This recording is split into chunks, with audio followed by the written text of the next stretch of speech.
We're out here at the Morrow Companies with Brandon McClure, and we're standing here at the project field. This is part of the field that we work with for our follow farming project. Brandon, what are all these signs that are out here in front of the field? These signs is part of a project we do here every year in this field. We do a test plot to test the different genetics and varieties of soybeans. This one being Pioneer, the company that we're trying to support. And we get a different look at all the varieties that are coming forth and what to expect, because these things don't last forever. And we got to find something that fits our acres every year to replace what we've been using in the past. So these signs are representing each one of the different seed selections that you have out here? Or? Yeah, that's correct. Yeah, this represents all the different varieties we've got in this test plot. These are the most commonly used in our area. And what we do is we start them in numerical order. That way we can test each variety in the same maturity next to maybe a fuller season bean on down the line, but you're not comparing apples to oranges. It's apples to apples, and we really get a good look at what we got going.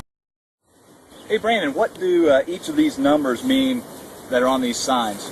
On these variety signs for the Pioneer beans, what we're looking at is basically the whole length of the variety here. Just helps us establish the difference between one and the other. But on these signs particularly, this letter is actually, imagine it as a decimal point, so a 2.8 maturity bean. That helps us establish the group of beans we're planting.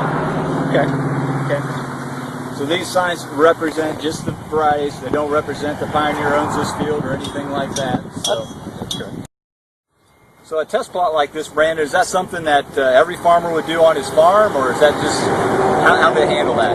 Yeah, not every farmer will do a test plot on his farm. A lot of growers will. A lot of growers like to see what certain varieties they want to use, and they know the group they want to use, and they'll test them on their own. But a lot of guys rely on places like us to help feed that information, and we do a pretty wide test plot, and that helps them decide if they don't get a plot out of their own. So not everybody does one, but we fill in where maybe somebody else doesn't have one.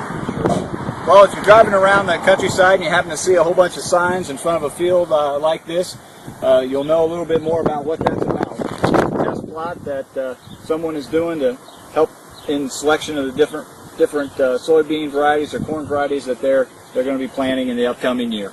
Thanks, Brandon.